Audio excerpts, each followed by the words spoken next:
Hi, my name is Bridget Storhoff, and I'm a collaborative teacher at Decorah Middle School.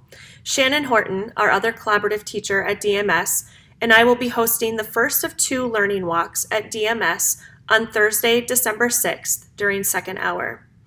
Prior to this learning walk, Shannon and I hosted a ghost walk during a staff development day when students were not present in the building. The goal of this ghost walk was to allow colleagues time to explore each other's classrooms and to explore the building and have conversations about what we saw.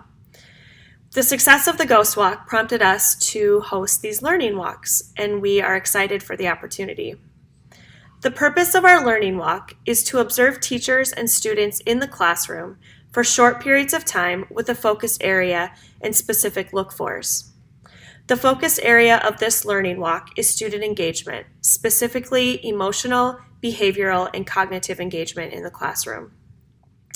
The class periods at DMS are 43 minutes long, and we will be spending about 10 minutes in each classroom. The first classroom that we're going to visit for our first 10 minutes is Taylor Amundson's 6th grade reading classroom. Following Taylor's classroom, we will be traveling to Steve Peterson's 5th grade English Language Arts classroom, where he team teaches with Carol Sand. We asked Steve what the overview of his lesson, or what we will be seeing happening in his class that day. And Steve told me that they have started a narrative fiction writing unit where they will be writing short fiction pieces for the Old Creamery Theater competition. They will be somewhere in the process of studying mentor text to determine the qualities of an award-winning narrative. They will be brainstorming several story triads, looking at character, setting, goal, and conflict, and they will be working with story structure maps. The essential question, or the big picture question that they will be answering, is how can I craft an award-winning narrative for an audience with specific expectations? They will also be answering the question, what specific qualities do award-winning stories have? And how can I craft my story to make it funny yet meaningful? After Steve's classroom, we will travel to Stacy Miner's algebra classroom. In Stacy's class, algebra students will be working in collaborative groups to discover and practice the methods of solving compound inequalities. Stacy says that this is a tough concept for her students right now, and so struggle will be evident when we're in her room. The standard that she will be addressing is representing constraints by equations or inequalities. Our final 10 minutes will be spent in Zach Fromm's Contemporary Global Studies classroom in 7th grade. In Zach's classroom, they will be assembling an essay using the new DBQ, which stands for Document-Based Question Project Online tool.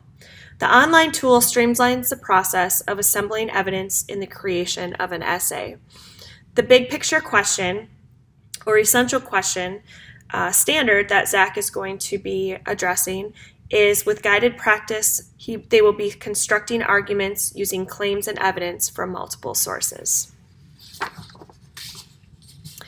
During our visits to each of the classrooms, we would like participants to observe student engagement.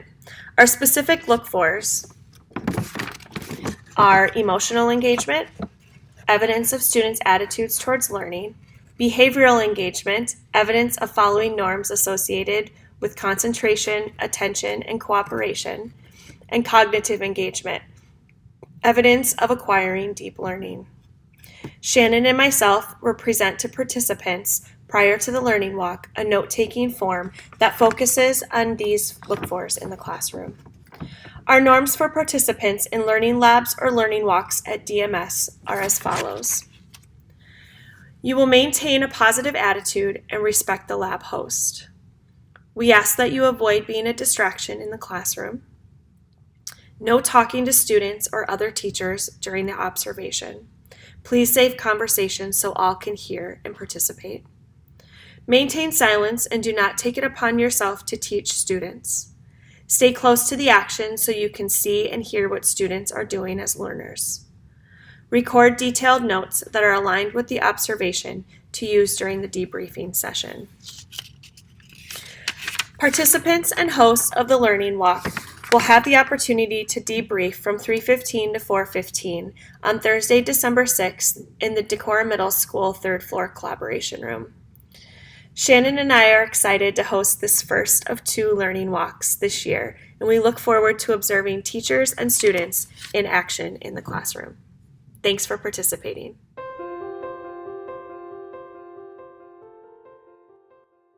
All right, so yesterday we were in our separate groups in separate classrooms, so I don't know what you guys did yesterday. Can you tell us what you did with Mrs. Potachik? Lauren? So what we did is we read the story about animals and stuff, and then we were just talking about what was going on and stuff, and we highlighted stuff that we could put on our T-shirt for our teacher and stuff, and she was just we were going over that we have to have our T-shirt done today. Yeah, so what kind of stuff did you guys have to put on your T-shirts for today? Jordan? Stuff about what we think we think that animals can think, or they can feel, and they can feel, or they can't think. So you were writing down evidence to support what? Dimitri? Both? Both what? What's the key word I'm looking for that we talked about yesterday? Both sides. What's another word for both sides? I heard you whispering. Arguments, right? So when you have an argument, yesterday in my group we talked a lot about if you say something, you have to support it with what? Details, or what's the E word that we use? Dominic? Evidence. So you have to have evidence. So your T-chart has all of your evidence for your argument. Yep, so we talked about how when you have a debate, you don't want to just pull only stories from your own life because that's not as credible. People don't believe that as much. But if you can point at a source, can I take this over a little bit, Sam? Like what we read, and you can pull evidence from there, you're more credible. People believe you more. Yep. So yesterday, we read the article, Can Animals Feel and Think? So what argument did that article have? What side was it taking? Kenzie? Animals can think. It was saying they can feel and think, right? So when we talked yesterday about the other side of the argument, that they can't feel or they can't think, wasn't it really hard to come up with reasons? It's going to be hard, isn't it? Well, guess what? We're going to break the bad news to one of the groups. Do you want to say it, Mrs. Potachik, or do you want me to? So this side of the room, you're going to be able to argue that animals can think and feel. Oh, I know. That's the hard one. You are going to argue that animals can't think or can't feel. What were some of those reasons that maybe as a group you talked about that you came up with, and as you went home and did more with your T-chart that you were able to come up with on your own? So what we're going to do today, you guys, we prepped yesterday. So after reading the article and after talking about the different sides of the argument, we wrote down some ideas about things that we might want to say if we're going to have a debate in class, right? So the work is done, and we're going to have our debate or our argument. It's going to be a short one, but I want you guys to talk or think just for a second with the people near you about what types of things you should do when you're having a debate across the room. You're looking at people across the room, and you're going to be arguing different sides. So what types of things as teachers should we be seeing you do if you're having a debate with people on the other side of the room about a different viewpoint? Talk to your neighbors for 30 seconds. What do you think?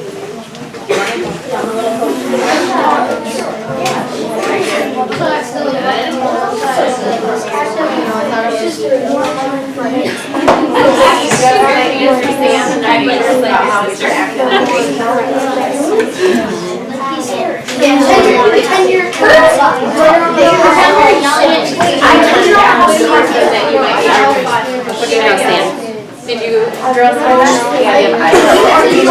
any ideas for your sister? But not like ideas that you can say, but how to debate. I love that. Can you share that, Leah? Okay.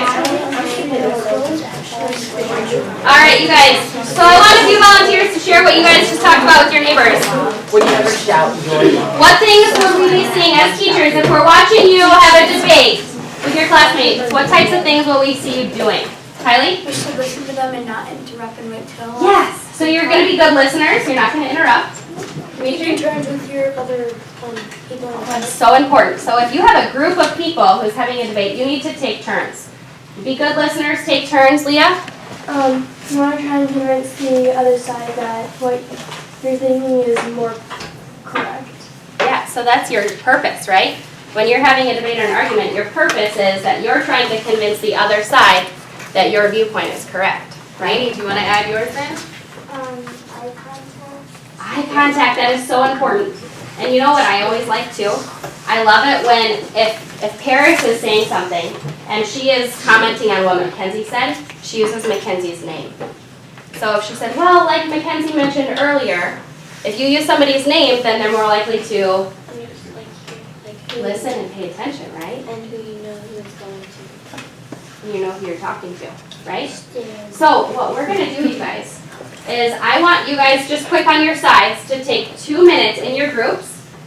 You're gonna get up out of your desks, you're gonna circle together in the middle, and I want you to talk about what you're going to say or what your argument is gonna be in your debate today.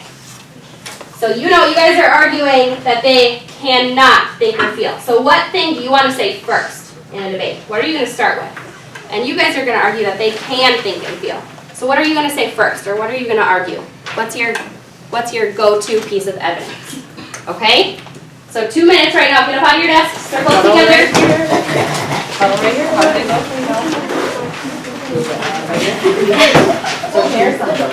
Just start kind of sharing that side of your teacher. And I want to ask And we'll start having a conversation.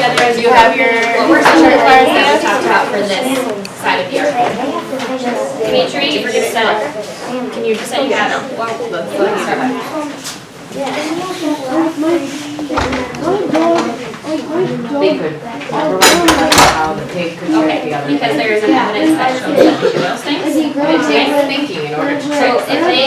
they counter that, what would you say? They can memorize it. The only rigid rule is I'd like to have two. Good ones, your best ones. Two good ideas, right? Two good ones? Two. Yeah. Two good ideas, okay? Two. Not 5. Okay? Okay? Ready? There you go. Rock and roll. And pay no attention to the people behind the curtain. Yeah.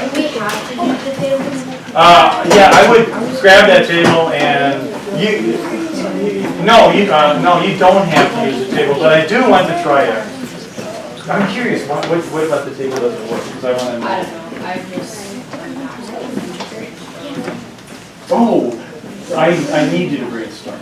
Okay, so I'm going to require two. However you do it, I need two. Well, you can copy that from you people too if you want. You don't have to copy the pillar's card, but it might be handy to have it.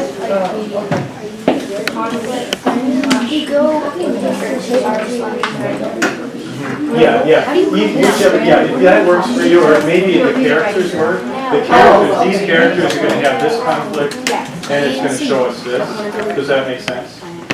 Kyle's got a good question. How should you write that? How should you write up those private comments? One possibility is characters have this conflict, have these are going to show this this pillar. Okay, does that make sense? If that works for you, great. Talk to Kyle. He'll know what I'm talking about. Okay.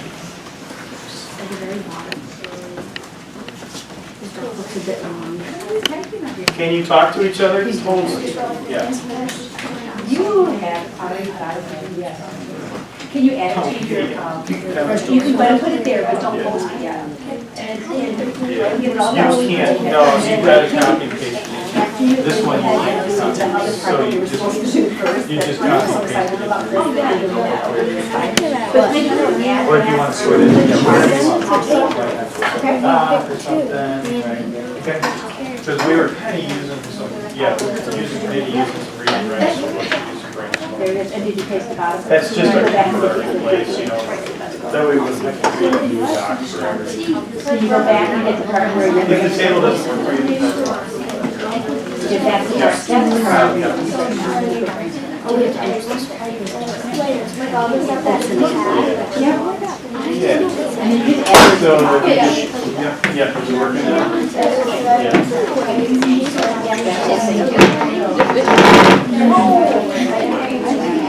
The reason we're starting with conflict is we want to like think about that conflict first. Yeah, because that's the heart of the story. And then the characters, did you notice how those characters were like, oh, cool, this could be cool, this could be cool, and they both have the same conflict, right? We're brainstorming right now, and then you're gonna at least have two that you can choose from. Yes, yeah. Coming up to context. From your brain, you come up with it in your brain, you're good at that, and then you would put it in, actually, let's go here. You can, we're gonna,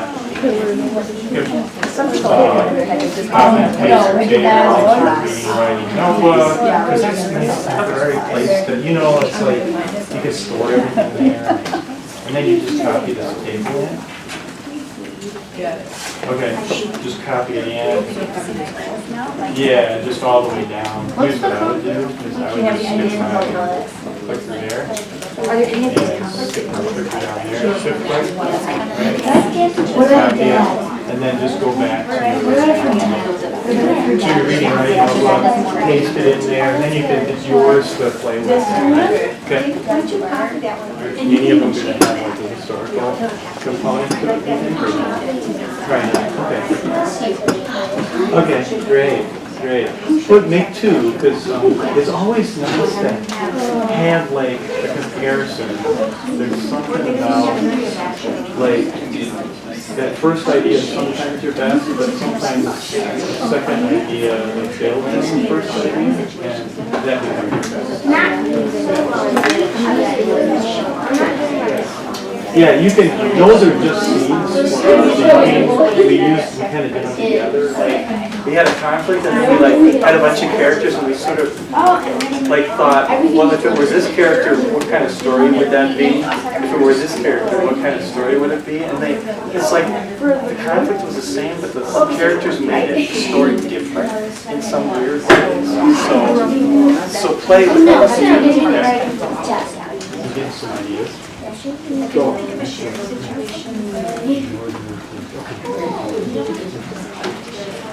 No, you can make your own characters up. Yeah, we were just playing, like generating ideas. I figured none of those might be, you might have lots of different other characters. And it'd be okay because What's the final? It's not possible because it's equal to. The final solution is going to be like never mind.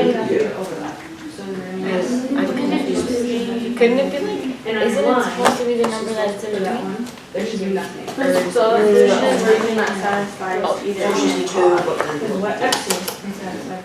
So there is no solution. So the solution. So the solution is just greater than 2. It'd be everything. It doesn't satisfy the inequality.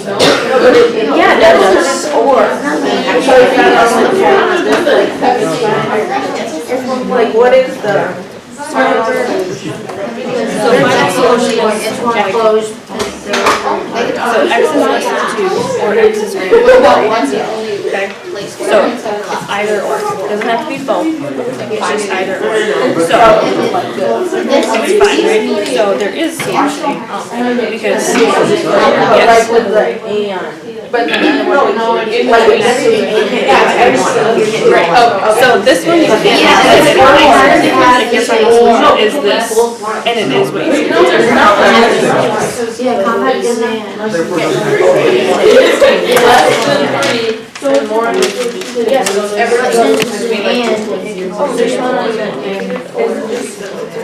So x is just like 2. So that would be like. You have to write No, it. that's the compound thing. Yeah. So it means it's an and. Yes, you have to flip Okay, it. so it's like x. Oh, 3 is yeah. So it'd be Oh, you have to flip it. Yeah. Should be. So it would be What like- x is x, or negative 1 is less than or equal to x, and x is less than or equal to y. Yeah. How does that work? Yeah. But one line is less than this one. Bigger line, and then So any number. Oh, yeah. Any, no, it'd be an open circle at 2, and then any number less than. Okay, wait, they're the same thing. How do you? It's still negative. I know. I was just gonna say, so it'll satisfy. I'll just graph it. Okay, so what's your final solution to C? Any. Yeah, okay, and then you have to write the statement too. Oh, yeah. Any number. Less than 2. Wait, so we're still not done with the last one? X is greater than negative. So, what do you say? Well, it says that right there. Yes. So you gotta do. Oh, it's in between. But does the negative? Yeah, what is the negative one? No, I don't get the or ones. Wait, where are they? For D, yeah. Isn't We it just just had in to between do negative 1 and 0? Wouldn't it be like, so Well, what's the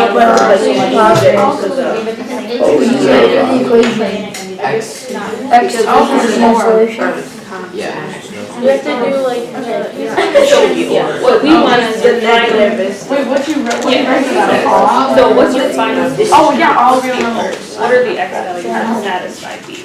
Negative 1 and 3. Okay, so negative 4. Could you put negative 4 in and make that just? Yeah. You put negative 4 in. Is negative 4 greater than negative 1? No, it's less than. Okay, so you isolate it very and you have overlap. For E, just change all the numbers in between 2 and 3, and you wouldn't change the equation. No, but not 2 and 3. You have included. So it'd be an open circle and 2 and 3, and then line in Pointing between. right from negative. All the numbers. And then the equation would be the same, but we wouldn't have to change it. Negative. Just right there, right? That's you can just make. Or you, yeah, you can make the it x value back. will work. So your final solution is About what? x is equal. X equals. Right, that's the only x value that you could substitute into your original, since we don't know what page that's.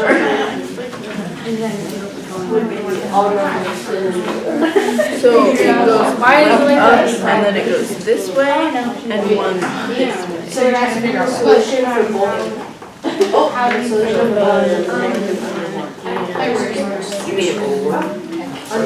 Hi there.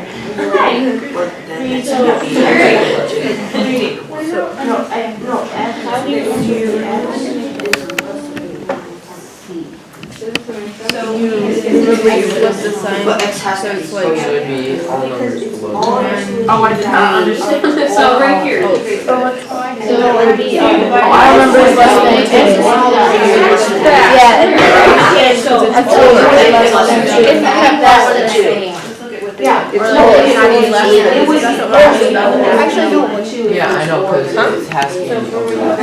Yeah, so it's that way. It'd be all less than. just make it a compound equation. Wait, no, because that doesn't go over. No, it just be x. It just be x is less than, because it's not x. It'd be x not crossing. Yeah, they're going in the same direction. Well, it's x is less than 2. Yeah, I know what it's it's only if it goes this way, then that's. Going that direction. It's just x. Yeah, it just means. Because Jake, if you do it together, Yeah. then it just be 1. right, but Yeah, right, big but one. when you subtract 7, how many times do you have to do it? Both, like, yeah, you have to do it from the original, right, and then from both sides. So it's like a good. It's an or. If it was an and, it would be. Wait, so does for the. But then, you have to graph. For the or, does it have to be 1, or can it also be 2? You graph. Oh, so I have to just draw it? Yeah, they don't want to give it away. No, that's for 8. Any questions on these? Greater than negative one or? Any questions? What do you want? Yeah, we're on, wait, so can the and, or can the or be under or can it only be one? It could also be. Okay. Anything So that's this touched is at all. So for which one? So it's just X is less than. There's 3 So tell me what x's can be X is less. can be greater than 1 and less than -2. Tell me. Had they not joined the EU when they did, what was their, another way to phrase that is their potential. I think I have up there GDP, synthetic GDP is the money per person had they not joined the EU. What would their potential have been? Okay? Guys, there's a fancy term for this, economics. Economists make projections. Have you ever heard the word projection? You hear it all the time on Sunday afternoon, Baco, when you're talking about in the NFL, don't they guess who's going to win? Right? Don't the guys on the panel before the game start, they ask who's going to win? That's a projection. Okay? I'm not talking about shining a light at a screen, right? I'm not talking about projecting. But in a sense, it's kind of the same way. You're looking out into the future and making a guess. Okay? So, did anybody notice a trend there? I think it pops up in question 3. What's question 3 here, Camille? Yeah, just read the question, dude. As you make up the graphs, how does Greece's economy compare to the economy of the other EU countries? Excellent. How does Greece compare to the other economies? There are like 3 or 4 different conclusions you can draw based on the information in this chart. What is one conclusion you drew, Camille? So Greece's economy is smaller than the other ones. Based on what information? Because you know what? In appearance, you're right. How did you get to that answer? Does anybody know how Camille got there? I think I do. Kenzie, how did she get there? She looked at the sides of like the graphs and she noticed like what numbers were there compared to the other countries. I think that's what she may have missed. Because, Lydia, you tell.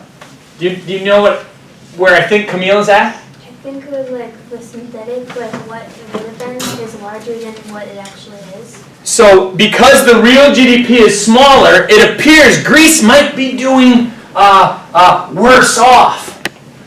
But what do we have to do, Kenzie? We have to notice our numbers over here, right? Because what are the realities of how much money a person in Greece makes compared to how much money a person in Hungary makes? In 2010, give me the number. Spencer, how much money in 2010 did a person in Greece make? About $27,000. $27,000 a year. How much is it in Hungary? 17. You seeing it? Because I agree, it's misleading. What's another conclusion somebody had? Number 3. Are you seeing where we're going, Camille? All right? Because I would argue Greece's GDP, though they didn't meet their projection, they're doing better off. They're doing better off than any of the other 3 countries. What was one you had, Connor? According to the projection, Greece did not do as well as the other countries, although I missed the numbers. And according to the GDP, they would have been better off had they not joined. Okay, now I like that last piece, right? So you're admitting, I love it, all right? We celebrate being wrong here, right? You're in the learning. You're going to learn something you didn't know before, right? Don't miss the details, right? I said to you yesterday, we live in this swipe, swipe, swipe, oh, data, oh, swipe, swipe, swipe, fast, fast, fast. Not with this. You have to sit and go, what is this telling me? What is this telling me that's different about the 4 countries? So I appreciate your honesty, Connor. All right? And though it didn't hit the projection, what was your last statement? What was your last phrase? They would have been better off had they not joined. They would have been better off had they not joined. Potentially. According to the economic professor. Right. Okay. What's number 4? You read number 4 to me, Benzing, please. How could you use this document to answer the question, do the benefits of membership in the EU outweigh the disadvantages? Cool. Who's got an answer down for that? I should see everybody but one hand. You got one now too. Yeah. Lovely. Sierra, what do you have for number 4? This map shows how countries that are currently in the EU are doing, and if the EU is really beneficial to them. Okay. I disagree with one word that she said. Does anybody know what word I disagree with? She said, this map shows, only because these are charts or graphs, I believe, yes? Okay. Hayden, will you read your summary? What do you have there, brother? Number 4. Oh, crap, I went to sleep on me. Okay, you got it back? Use the graph to see how the GDPs have been since 2010. Nice. Progress.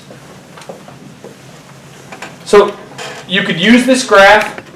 Say it again for me. You can use this graph to see how the GDPs have progressed since 1978 and 2010. Awesome. So you can use the information on this to see how the countries have progressed in the last 4 decades. And I like your use of the word progress there. It's very well said. But here's the deal. The question asks benefits costs, right? Back to the idea of benefits costs. So, what would you say, Hayden? Over the last 4 decades, how have the countries done? What's your conclusion? Have the countries on these 4 charts benefited from being members of the EU? Yeah, I think it's safe to say. All right. Now, Connor, what's up? For most of the countries, the benefits are outweighing the costs, and even the ones who had a rocky start are getting their economy stronger according to the projection. Ooh, so who had a rocky start? Greece had kind of a rocky start, but then declined. Where do you see that? Well, how is that represented up here? Their decline is going up and down right at the start of it. Right, and we know the start is the red line, if you read the notes closely. I'm under the impression, I think I told you yesterday, this is when they threw their hat into the ring to get approved to be in the EU, and this is when they were ultimately approved, right? So, for Hungary it took, 93 to 98, so it took 5 years to get approved. And by the way, tell these adults, what is the approval process to get into the EU? Voting. What is it? Voting. What's the 3 criteria, Hayden? You know it. Don't look back. It's the funny word. It's blank criteria. Copenhagen, right? Okay. Okay. What's the Copenhagen criteria? What do you have to be as a country to get in? Lydia. Ensured peace. Ensured peace. Strong democracy. Strong democracy. Protection for minorities. Protection for minorities. So you take care of your people. You're a free and democratic society. What's the 3rd piece she's missing? A strong. She remembered, right? It came with right back up.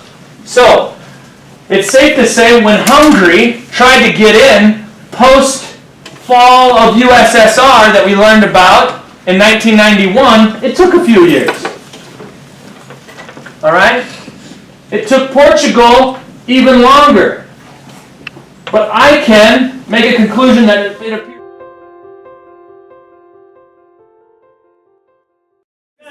I want to honor the time that we have for this, and I'd like us to be done a little bit early, because I've heard back from people that they need to get moving. So I want to start with what you saw. We'll have several rounds, and we'll do what's called a whip around, where we go around the table and we sort of say some things that we observed.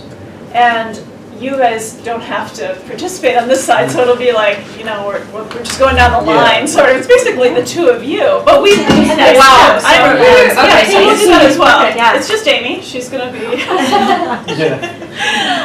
Will we go by classroom, do you think? Well, that's Or what do you I'm wanna thinking, go- is let's go by classroom, because I think it's really, it'll be hard if we don't. So we'll just go in the order. We'll go, Taylor, and then Steve, and then Stacy, and then Zach.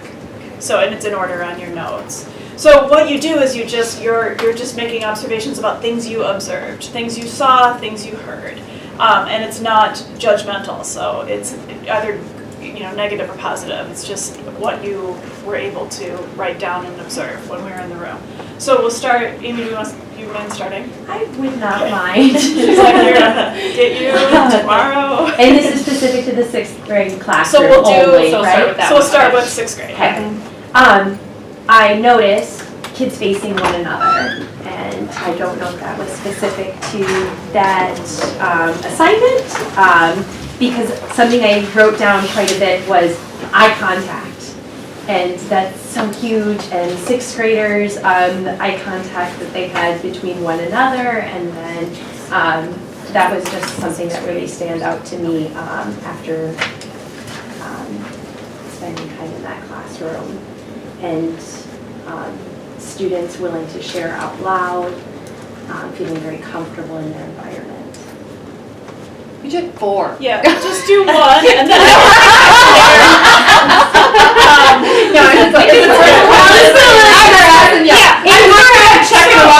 just do one. I didn't make that clear. Just do one, and then we'll just keep going around until we've exhausted our comments. So Okay. go ahead. I noticed the reaction. I think that you must have set it up a little bit when you told them who had what, and there was like, dang it, and there were smiles, and there were, they were very excited at that moment, which was fun to watch.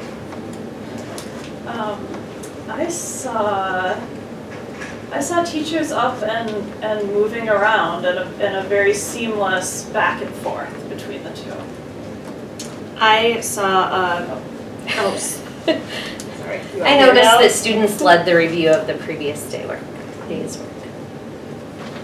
I noticed a girl excited to share what she had written on her note card with the girl behind her, so she was prepared. In fact, I saw most kids had their note card completed and filled out, and they were referring to it in class.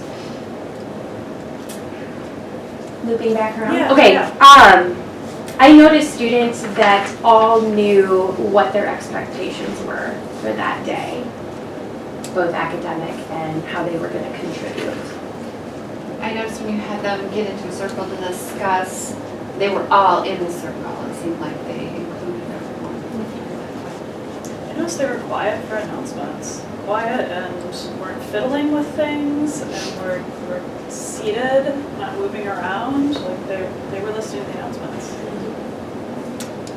I noticed that you spread the court. The teacher presence was well spread out in the classroom, and when one teacher went to an area, then other teachers reacted to make sure that you weren't right together. In terms of engagement, when students were sharing or talking with one another, there was a lot of head nodding and smiling, and you could see understanding with those actions. And just say pass if you don't have another thing to share, or if you've heard it shared already. Since I already shared a lot of my past. I'm looking at my list and I think I have everything.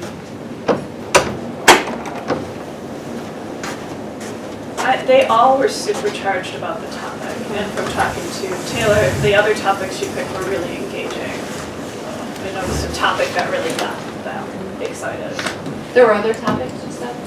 In my other classes, we've done like 5th hour today because it's the higher level kids. So we did whether homework should be, like whether kids should have homework in class. And they were really engaged. And with my 5th summer class, I didn't have to front load like I did for my co-talk class, where they didn't have to do like work the day before, create a T-chart, and like I said before everyone was in here. With that co-talk class, we have to do that work ahead of time, and we have to have their notes ahead of time, but with a lot of the other kids, I don't do that just because then it creates more of an authentic discussion, whereas when they have something in front of them, they look at what's in front of them and they're not responding, they're just reading off of what they have. So to get kids just thinking a little bit more on their feet, a lot of the classes I don't have to do that T-chart, but with those co-taught kids, they need the structure of it.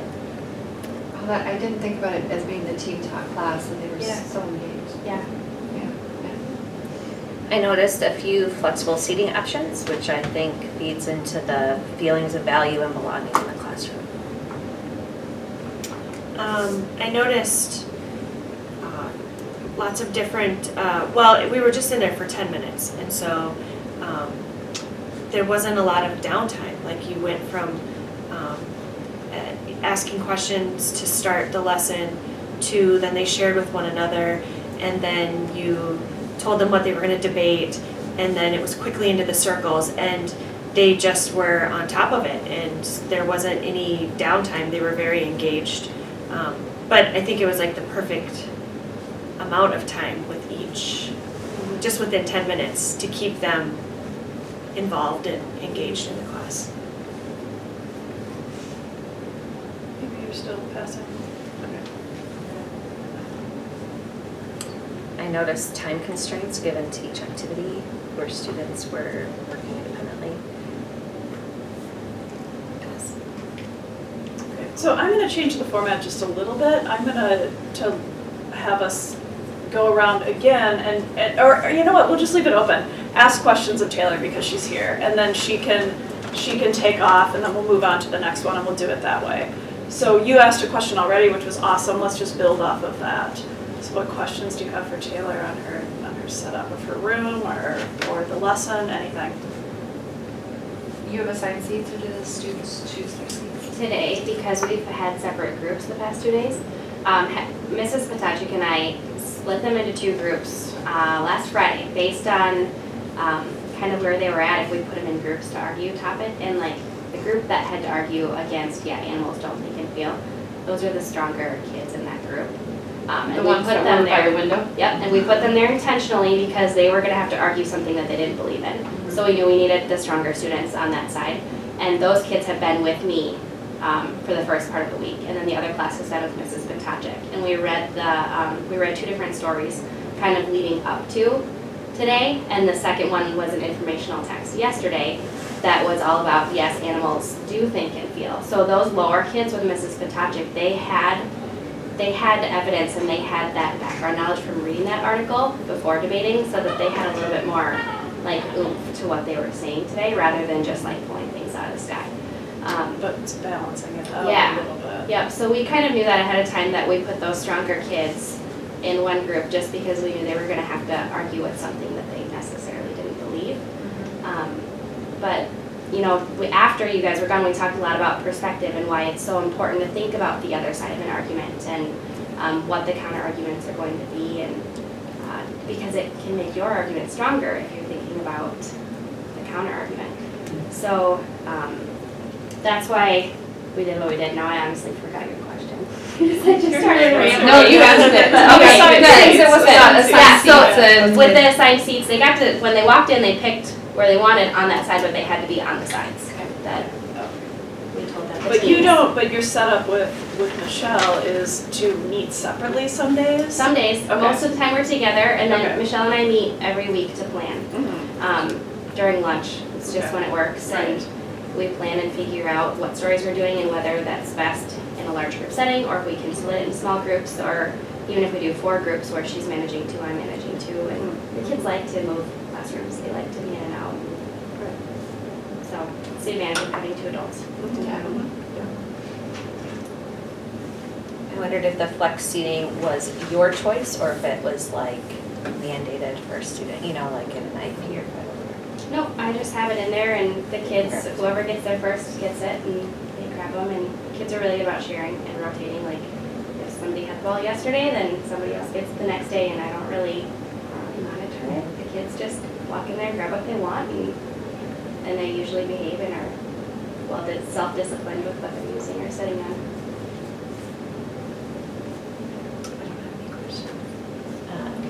Do you often use the same techniques, like the circle together, the talk to a partner, the teacher-led whole group discussion, and is it typically in the same order? Or is it just pull out whatever works at whatever time and Just not pull out typical? whatever works. Okay. Depends on what kind of questions I'm asking, and whether I want them to talk in big groups or just with a partner. And I'll do a lot of like rumble with your neighbor, like turn and just quietly talk to your neighbor, not like somebody that's 3 seats away because they're your friend and you want to talk to them. So there's a lot of turn and talk, because then it just gets everybody answering questions rather than me asking the whole class and getting one response. I'm getting them all saying something, whether it's heard by the whole class or not. At least every kid has a voice. Do you actually follow your time guidelines you give them? Because I give them time guidelines and then I don't pay any attention. I just stop it when it's ready sometimes. It totally depends. Like, I think if they're really, really engaged in what they're doing, I'm like, okay, well, it's been 2 minutes, but they're still super into what they're doing, so I'll just, they don't pay attention. Yeah. So they don't probably notice if I do. Yeah. Is there a follow-up writing activity that goes with this, or what's So your next? with the whole unit, our final activity is going to be like a formal debate. And last year I did whether or not homework should be graded. And the kids picked that. So they got to, by the end, we'll read multiple different types of text that all involve argument. And then with Mrs. Hunter, they'll start writing their argument. But they probably won't do that with her until early January. Okay. But it'll all lead up to, in class, we'll read and we'll research on a certain topic. And like last year, it was whether or not homework should be graded. And then they're passionate about that. And they get to then debate as a class. And last year I actually did it going into third quarter. So then for the rest of the year, I kind of followed what the debate ended up being, and I didn't grade homework for the rest of the year last year. And the kids felt like, ooh, that was like my decision. I debated that, and so because we proved our point, then Mrs. Amundson listened to us, and so they just felt like they had a little bit of power and control in how things worked in the classroom, and it's standards-based, so I was kind of going that direction anyway. But it gave the kids that feeling of control and like the ability. Yeah, I did. Trick them good. So how do you assess them then if they're doing these group debates where maybe they're not all speaking or participating? Last year I required all of them to speak. So at the final, it was like the final unit. That's basically their assessment was the debate, and they all had to speak. And we did enough preparation leading up to it that they all had notes, they all had points that they needed to make. They worked as a group based on what side they chose to be on. Because at the end, they chose what side. And I could not believe how many kids thought homework should be graded and homework shouldn't be graded. But Right, so it was an even split, yeah, close to. they did a good job. Well, it was fun to watch, and it made, we wanted to stay, with all of these. We wanted to keep doing this, but we also wanted to see like what happened next. What happened You know, like, next, who wins the debate? Thank you for Thanks, opening your Taylor. classroom to us, that was nice. Feel free to stay or take off right now. Don't feel I bad can if stay you for a while. choose to No, behave, it's okay. So let's move on to ELA 2, Steve Peterson's class, where he was team teaching, again, this time on the other side, working with the advanced learners. So extended learning program, which is what Carol does. So let's start with observations, things we've observed, and does someone else want to start? Bridget, you I'll wanna start, yes, because I love this. I noticed as soon as you gave them their time to work, all of their body, their posture, everything just leaned into the computer. Like, super excited and engaged, like ready to get started. They were all just like ready to go. So I noticed that, every single one of them. It was cute. I noticed a comfort level checking in with each other while they were working without it being a specific talk to your partner now, but just knowing that that's the way the classroom works. I can check in with someone next to me to bounce an idea off or ask a question. I noticed Peterson's comments. I didn't get to hear Carol as much just based on where I was, but I noticed his comments being really positive, and encouraging, and very, very much focused on the student he was talking to. So it was, I know you're good at coming up with ideas, so I can't wait to see what it is. It's like, it was sort of not tricking them, but just motivating them, right? Like, this is gonna be really interesting. Like, you love history, so this is gonna be historical. Like, you had these comments that really showed me that you know your students? I noticed students moving freely into different arrangements. There are a few that, one read at the wall and did a little bit of work, and then she picked up and went and sat by a friend and then was reflecting and talking. But that movement was just a student choice. And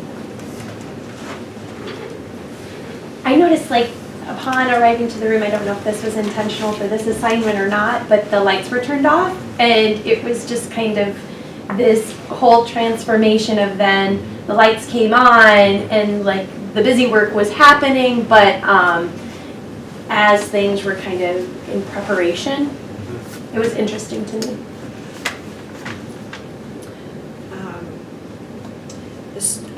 I heard just a low hum the entire class period, and it was they were working yet freely asking each other questions, and it was a workable noise level, and it wasn't silent, but it wasn't loud, and the students were respectful of everyone else in the room when they were speaking with one another in the middle school.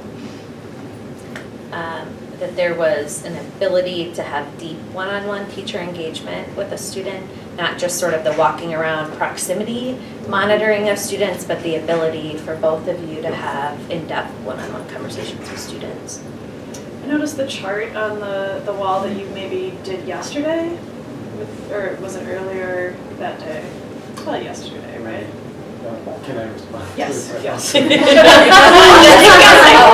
your head. 2 days ago. No, just absorb it. Go ahead.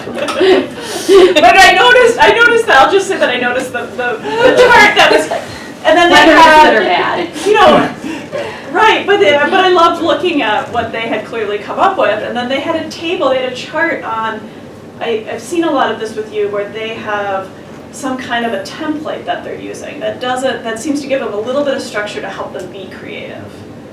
Where it's not just this free form, like, oh my God, I have to come up with a creative idea, but not so much structure that it shuts you down, and so I noticed that.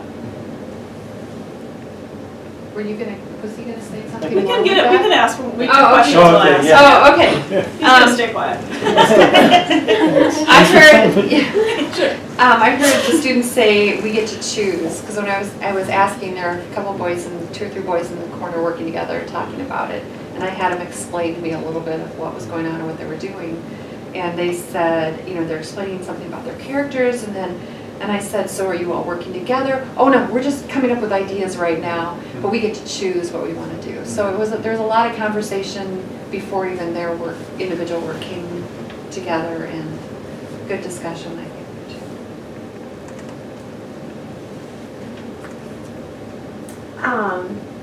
Sorry, I'm trying to go through what has all been said in the past. I noticed that they were required to brainstorm. You cannot just take your first idea as your easy way out. You need to expand your thinking and come up with multiple ideas, and that students organize that brainstorming in different ways, that they had different methods for how to record and keep track of what they were doing. I noticed you used mentor texts at some point, which I'll ask you about, but I'm sure that helps their writing and their idea of formation. I noticed some good thinking. I can't remember who it was, their eyebrows were like this while they were sitting there, and they were looking up at the ceiling, they were really, really working at it. That was me. Anna was so great to watch. She... Very expressive, yeah. There were no tech questions through the entirety of our time there. It was just, they were in their spot, and there was no, my computer is dying. You know what I mean? It was beautiful. I didn't even think about that. Because probably those things, but how do I do this? That's true. Or where is this? Or I can't get in. Do I make a copy? Do I share it? Which always seems to come, no matter whether they're fluent with a program or not. So. Dust anything sprinkled around. Yeah. Anything else you guys want to add? I noticed higher level questioning too that you were doing with the students. I can't remember. I should have wrote the question down, but it was just a real deep.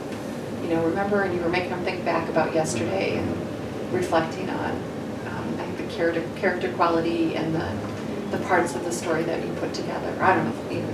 Oh, was it you could have a different character responding Yes, differently that was to it. one event? Yeah. So you And like how think that about could your just change character. everything, which Yeah. just added That's a great. depth to their stories that I appreciate.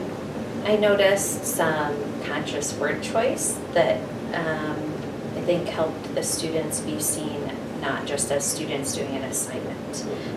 So things like, you are this type of writer, not we're writing for this assignment, you know, as a student, but referencing them and more of that as a writer. And one other comment I heard was, good, I thought so. Because it's like, oh, do you have ideas about this? Yeah, I do. Good, I thought so. Just that little bit of like, affirmation. yes, Yeah. yes. Right, it felt more like they were all at a coffee shop, hanging out as writers. It did. And then not distracted. Right. So a student would ask a question, and then nobody was afraid to answer. But then they wouldn't get caught up in No, then they go something back. else, and then quick answer, and then right back to what I was doing. Lean in. Yeah, it's good. And students felt comfortable asking clarifying questions. So what questions do we have for? Mentor text. Yeah. Explain what text that you used. Carol's been instrumental in making this work out, but we've been collecting award-winning texts from the old creamery. And so this unit, we've been doing some narrative writing earlier, and then, so it's like entirely creative. In this case, it's creative, but we're really trying to work them towards like audience awareness. And so we're trying to, I don't know if you saw, there's a section on the brainstorming. So we read mentor texts, student winners from prior years, and we had them read them carefully and brainstorm, like what do they notice about characters, what do they notice about the openers, what do they notice about the conflicts, what do they notice about these. And then there was a section, this was something they couldn't figure out where to put it, and it was like those things that might catch the eyes of the readers, which would be the actors, right? So we're trying to keep those guys in our minds, like they're going to be reading this for some reason, right? So we created this other thing, was like fishing for I can't remember what we call it. Fishing for judges, right. So it's fishing for judges. So these were the lures, like what did they plant, the writers plant in their stories that they thought were like little dangly things that would say, pick me, right? So that was that was kind of where we went with that. You know, the mentors became the source of information. And one of the things we've been really working on with students, and I'm doing this also with my learners about literature that I'm working with my 7th graders right now, is rather than give them the assignment and kind of tell them the criteria, to give them the mentors first and have them like, what do you notice? And kind of and have them do that first. Because they notice pretty much everything that's the criteria. I mean, they notice a lot of it, and then it's like, oh, you nailed it, we saw it. So then now that you look at those mentor texts, how can you kind of put those parts of it together in your own? Yeah, it's interesting. I know that part of like that thinking, that starting with the noticing and wondering first is like deeply in the math instruction, and so that's what we're trying to do with ELA as well. Is rather than give them it's almost like the reverse of a mini lesson, right? Where you give them you start with a mini lesson and then you have them gradual release of responsibility. This is the opposite of that. It's like you give them the complex task first and ask them to unpack it. And then you do it together to try to see if you can organize it. And then after that, they feel ownership. Yeah. So it's like it's like the opposite of a gradual release. And luckily enough, we have quite a few mentor texts to show them because we've been doing open theater stories here that have been winners and then win too. So we have a lot of stories to show them. But we picked like 5 stories for them to look at. They've been doing that the last couple of days. And the board well represented. Like you had a lot of students' input on that board. You can see all the different handwritings. So I assume they're all different students. Yeah, that's kind of what we wanted really to nice show them back to themselves. This is what we do as a class. This is how we roll. you know, we all participate. Questions for Steve? Do you plan out in an activity like that, do you plan out ahead of time, sort of the questions you think you're gonna ask or comments you're gonna make or who you're gonna check in with? Or is it more develops organically? Just walk around the room and check in with students who. Well, when we knew at this stage of the game, one difference in the way this is constructed than previous years is we've usually constructed story creation based on, like, come up with a bunch of characters and then what kind of problem could you throw them into. We actually reversed that too. So we came up with a problem first, and then we thought, okay, then we brainstormed the characters, and that's where we started realizing that different characters can have the same problem in different ways. And this is a really interesting, like, experiment this year. So far it seems, they're not writing yet, so we don't know for sure, but it seems like it's really working because in other years sometimes we've gotten stories where, like, you have squirrels playing soccer, like schools don't really play soccer, that's not really a problem in their lives, something about soccer. So we're trying to match up the conflict with actually if they're going to have creative characters, like what actually would those characters have a problem with. And it highlights the conflict, that's the heart of the story, right? And then you use the characters to kind of make that conflict apparent. Does Commonwealth give you the theme, like, because, well, they were very excited to share, by the way, when I was talking with them, and they said it has to be about cowboys.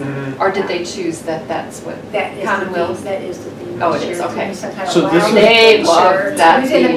They were just all excited about it. Right, yeah, well, it's interesting because this is part of the issue right now. This is why this works, is we're really thinking about the audience. Like, there's a story you want to tell, but there's like, okay, so let's keep that audience in mind. And that's hard for fifth graders to do, is to think about somebody else as you're creating. It's like that metacognitive thing is really tough. But because it's real, I mean, there actually is an audience. Well, I need a learning lab on mentor texts. Maybe that's where we'll go next. Because finding them. Finding them and how you have them analyze them, and then how do you do it so that they're not just using that as this template where they're just like, okay, now I put a quote in and now I also love this. I think there's there's more to it than you would think. So. And I would guess a lot of that has to do with the choice of the mentor text. Right. If you only have one or two, or if they're too similar, then they become a template. But if you get enough variety. And how they identify those texts too, if it's something they feel engaged. And you really broke it down well too. I mean, I use mentor videos, but we don't analyze them quite to the extent you did with the text, and I really appreciate it. Let's move on to eighth grade algebra. I will begin. I was really impressed with the debate and the talking. And the level that it was at, like, it wasn't so hard that they were like freaking out, like, we need you over here, but it wasn't so easy that they were just whipping through it. Like, that level is so hard to find. So they were debating with each other and talking and like, no, but in a really polite way, like, wait, or I wrote down things like, no, or wait, or, oh, you'd have to, like, that's right, I just loved the way they were interacting. That was judgment, wasn't. I loved. I saw them, really wanting to work with each other to figure it out. This kind of is bouncing off of what you're saying, but I also, in their discussion, I heard them saying, how did you do that? They were really trying to clarify and were showing each other, and I think more than one person would share even how they did it, which. I thought this magic number of 4, I don't know if you have set up, do they have specific roles as they're working through their problems? But just this perfect number of 4, it wasn't too many where then it was difficult to make sure everybody was, sharing a voice, right? But it wasn't too few that if they were noticing a problem that was maybe going to require everybody's input, right? It was just this perfect number. I liked hearing how after you had left the group, because they had a question and you answered it, you would walk away And then it was almost like someone would repeat what you said and clarify what you just said as they were going, or solving the problem that they were on. I thought that was neat. I don't know if it's because of the level that those students are at, that they naturally do that, or if it's just the comfort level in your classroom, but I like that. I noticed student comfort talking through their thoughts, and that they were willing to risk being wrong as they were talking through it, and to accept the input from others, and others gave the input in a way that was, oh, but wait, I think it can be both. Well, can it? And just in a way where everyone seemed to feel comfortable risking putting their thoughts out there, knowing others would sort of add on and help clarify rather than make judgments based on that. I noticed them joking with you a little bit in a way that was not disruptive and very sweet. It was fun to watch. I noticed there was one girl who was struggling, and she kind of poked fun at herself, kind of laughed and said, well, I'm not understanding this at all, or something, and they kind of laughed, but then they worked together on it. So it was like, it was okay that she didn't get it right away. So. And to piggyback off of that, just that the kids were very comfortable with one another, right? Like they all felt they had no hesitations seeking out support from the people. And it made me question, like, are these their like structured groups? Are these groups that change? Is it just the mentality of the whole class that they all, had it been divided up differently? Would it have like been the same way? I think the students were really comfortable with one another, and we heard a lot of asking questions and clarifying. But I also noticed a student who wasn't quite getting it, and so her behaviors, I was watching her behaviors and what she was doing, and that was kind of an aha for me, because it was, okay, so she's not quite engaged at this moment because she's confused or has a question, but she was a little bit afraid to ask. So it was like the tapping of the pencil, and her knee was bouncing up and down, and then she was listening to her group mates chat, and then after about, 15, 20 seconds of that, then she asked a question or looked at the paper of her neighbor, and then she got it. But it made me classroom, and what does non-engagement look like? Every kid has their own maybe little behavior that they do that would tell me, nonverbal, that would tell me that they maybe need a little help. I noticed that it was a mix of student grade levels, which I don't think happens much at the middle school. I noticed that your standards were posted on the wall. Did you take yours? Huh? Did you take yours?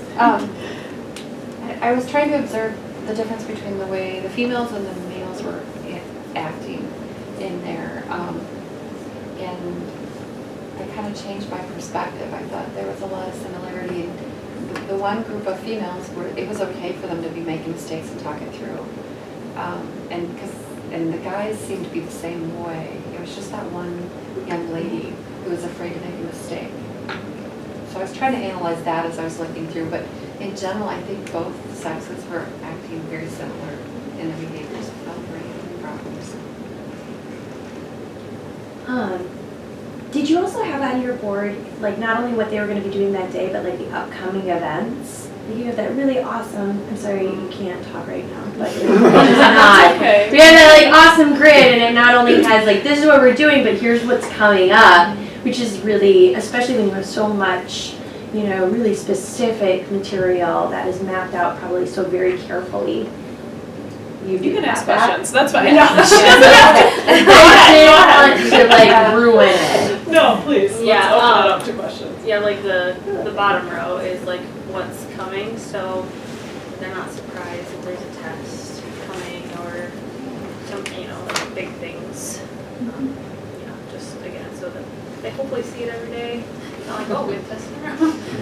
Well, and you even have then also like their activities for the day too, and I'm just like, that's just, again, going back, I think we were talking earlier, this idea of value and belonging, and your academic is valuable, but also, you know, I'm aware that you're involved in other things, and Oh, on the front board, yeah. Yeah. Yeah. It's such an organized, clean classroom. It is. very nice writing style. Right, I love that board. I really but like it's that. like there's decoration and personality, but it's not overwhelming. And just the charts you had, yeah, the tape, you know, marking off. I loved that. It just. And I tell the kids that's 95% for me. Yeah. Because otherwise I don't know what's going on. Right. But that's okay. That I'm sure they appreciate. Do you practice the group work ahead of time? Do you have a standard way that they're supposed to be working together in groups that you address at the beginning of the year? So at the beginning of the year, we talk about what they think should be happening to have productive group work, and that's what the norms are in the back. And this is, like, it wasn't a special lesson for you guys. This is every day. This is what it looks like the majority of the days. So by now, I'm hoping that they are just doing it well. And since we start this in 6th grade, by the time they get here, they're getting much better. I mean, it's a big jump from 7th to 8th grade. They're getting better at doing that group work.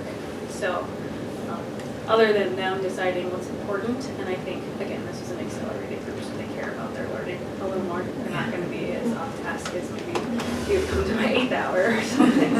Yeah. Do you think the retention's improved since you've gone to these group discussions more with their math skills? I do. Just because I think, and this is only 16 kids, but like in my 8th grade general courses, there's 27, 28 kids. So if I'm direct instructing, I don't know if all 28 are engaged. I honestly don't. Versus now I feel like in that class I have 4 groups versus 16 kids. So I just feel like it's more manageable when they're like that. And that was something else I noticed, is that you were checking answers, because they were recording all their information, you could check answers as you were walking around and follow up and give almost just a mini lesson to each group if there was something they missed, rather than either having to wait till the end or some homework to get that feedback, or to just trust that they'll ask if they needed to. There was a way for you to monitor, and then the rest of the group, the others knew what they were doing independently enough that, similar to the 5th grade classroom, you were able to talk in depth with this group for a little chunk of time and not have to deal with chaos or off-task behavior happening in other locations.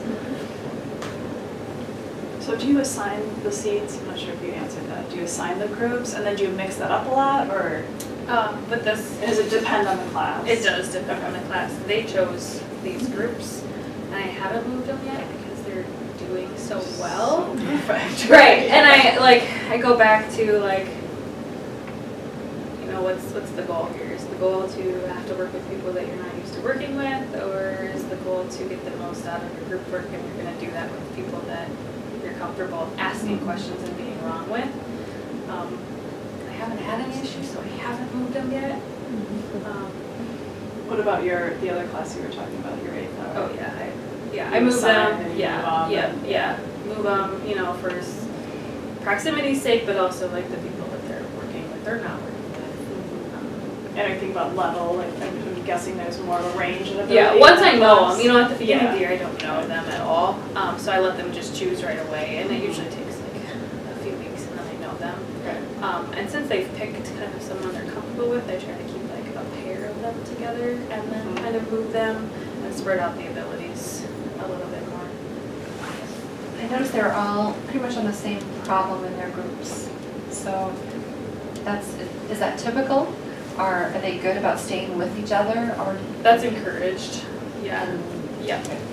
How do you deal with it when they're not? What do you, I mean?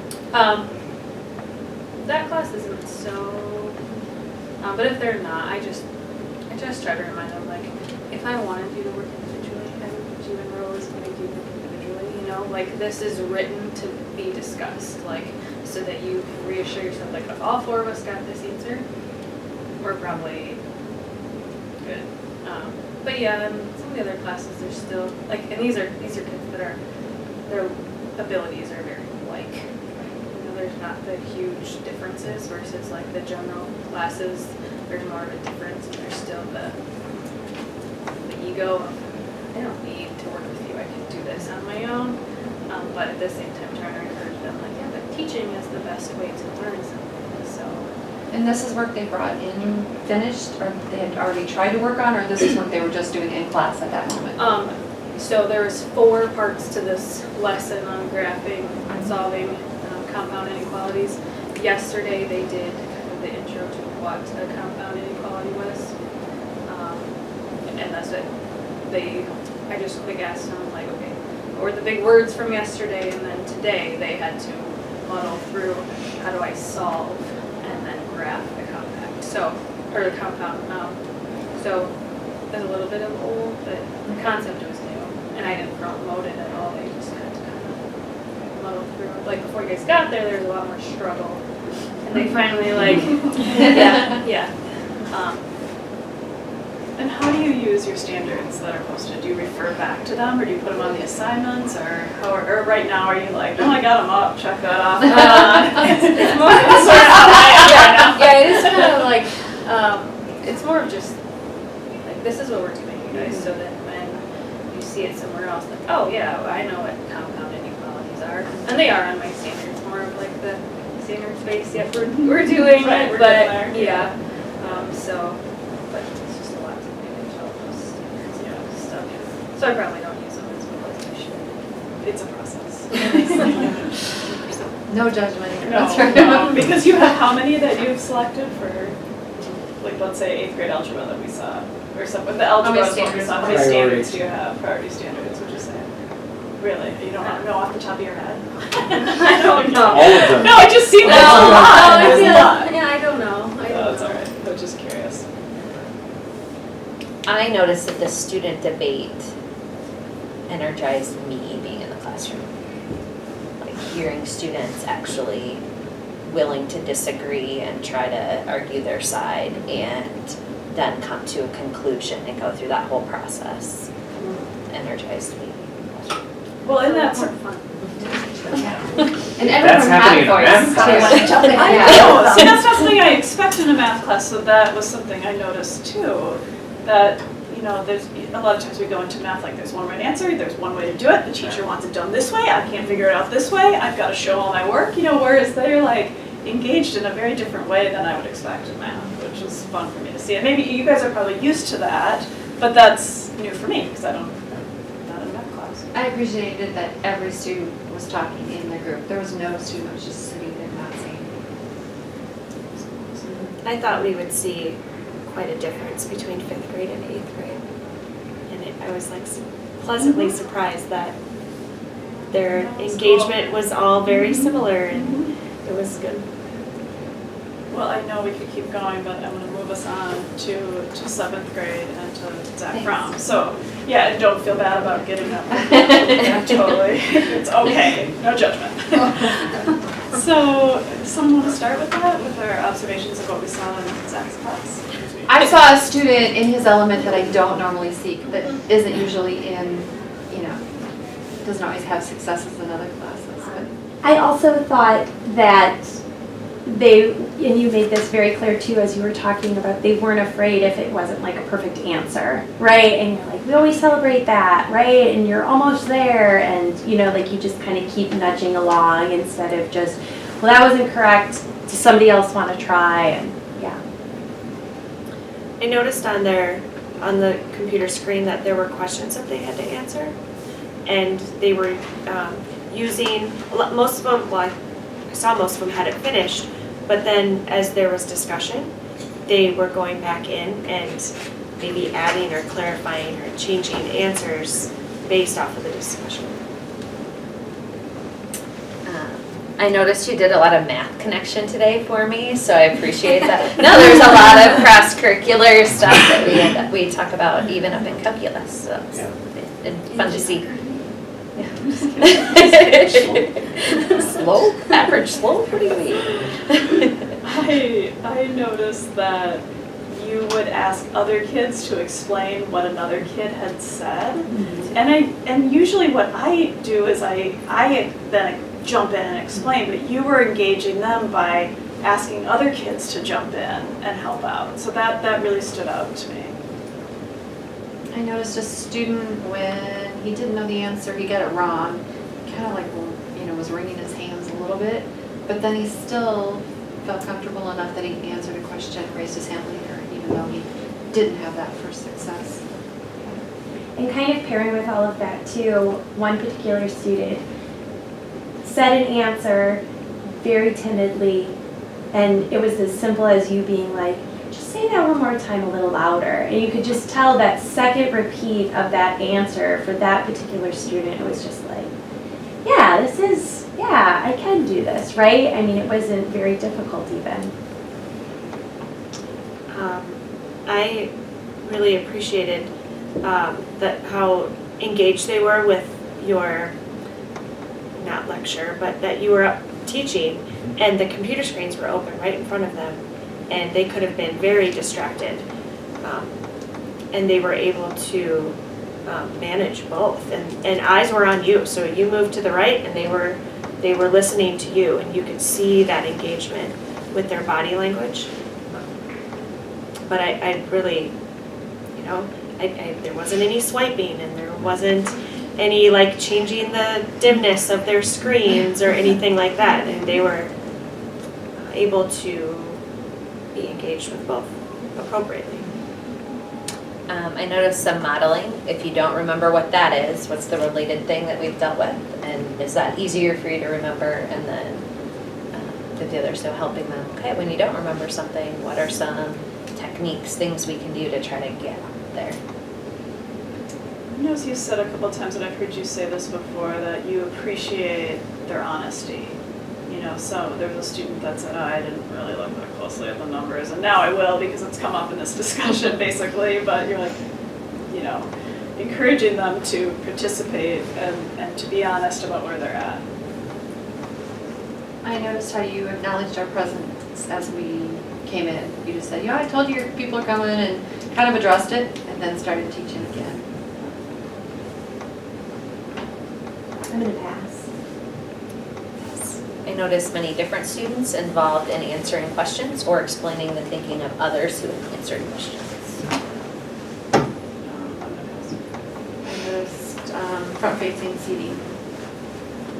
And they were condensed too, like all over in front of the TV more, to the side of the room. Yeah. Let's ask questions. I mean, you can add comments too if you have more, but let's just open it up. I noticed a little bit of the Socratic method. Is that something you do purposefully? Thanks for the compliment. Sure. Yeah, really, because I would love to do more of it, but I think that I hope it's part of my inherent nature of teasing it out. Right? And how do you get kids comfortable with that? Having really tough conversations, right? So like after you guys left, like the next couple documents get trickier and talk about how the United Nations, or the European Union is navigating millions of immigrants coming into, and what does it mean to be, keeping sovereignty while being in the European Union, and that's a tough thing. And then you talk about the spectrum of how somebody on the left might interpret that, somebody on the right, and so like that's a tough thing to get to, but that's my goal constantly. Especially with teaching current issues. I hope I answered that. Are you willing to randomly call on students? Like, do you start that the first day, or do you get to know them to know who's okay with you just picking them? Yes, it definitely takes some time. I don't believe in punishing the quiet kid, but I don't believe in letting them sit on their hands either when almost said name there, but when, like that kiddo you referred to that just needed a little volume boost has been like on it lately, and I'm like, I think you guys were in there when I got done. I was like, thank you for being like awesome, keep doing this, right? Do you let them pass if they're... Absolutely. Like, the one person you mentioned that said, I don't really know. I'm like, great. We're in the learning, here you go. Right. I love hearing I don't know. Because I say a lot.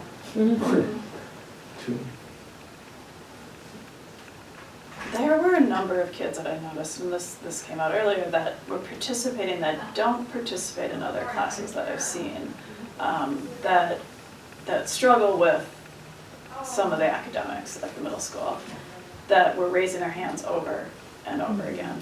Like how do you do that? I don't. 20 seconds. Yeah, I don't know any, like, I don't even know. Yeah, who doesn't I know, yeah. don't know who you're referring to.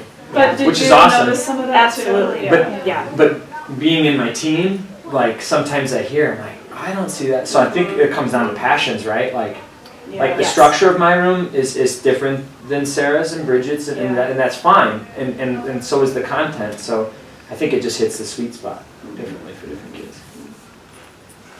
So it's good for us to do this, and get out and see what they're doing. Well, the kids seem like they have a real voice in your room.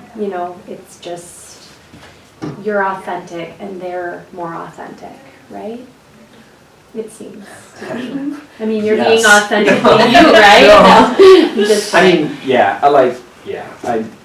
I tell them day one, I'll treat you like an adult until you act like kids, and then we'll do we remember the rules, guys? And they hate that level of patron, but one of them gave me this nice sticker too, so. Yeah. Just maybe use a bit of that. Before we came in, had they individually answered those questions already? Yes. Or had they done that talking to someone, or what had happened? So I had just gotten out of a lot of group work in the last couple of months, so that's why we went back to Rose and some just kind of independent thinking and structure. And this was the first DBQ I have done using the new online curriculum, and I've kind of built to this, and so I'm excited by it, but I want it to be kind of a little more directed. And what I was hoping you guys were ultimately going to see was kind of the culminating like essay piece of this and how that all comes together, but that's all right. Come back. How do you get them to be so good on their computers? They were all staring at that document-based question page, and they weren't touching, and they weren't. And you Bridge, didn't have to do. Put your lid to fit. No, It drives no, me crazy. They were very adult about it. Full disclosure, 2 days ago, I'm like, yeah. Because I've struggled with, that girl that's always, emailing, and move the podium to the back of the class. It's not like the airplay's not going to work back there. Like, it's taken me like 4 years to figure this out. So I just did that, and I'm like, they now know that I can scan the room that quickly. Right. And so the shenanigans are done, and I'm No, you were moving more still in the up room. front more, but But I used to be I used to be the sage on the the sage on the stage, right? Like now I'm like more mobile, and it's great, and so I can check in back there. But I have to also go back there to navigate too. But But so it forces you to go back, Right. and then even if you're not looking, they think you might be looking. Right. So it it was impressive. It's definitely. Yeah, just a couple days ago. Yeah. Full disclosure. Take credit. It's great. Other questions or comments for Zach? Thanks you guys for opening your classroom.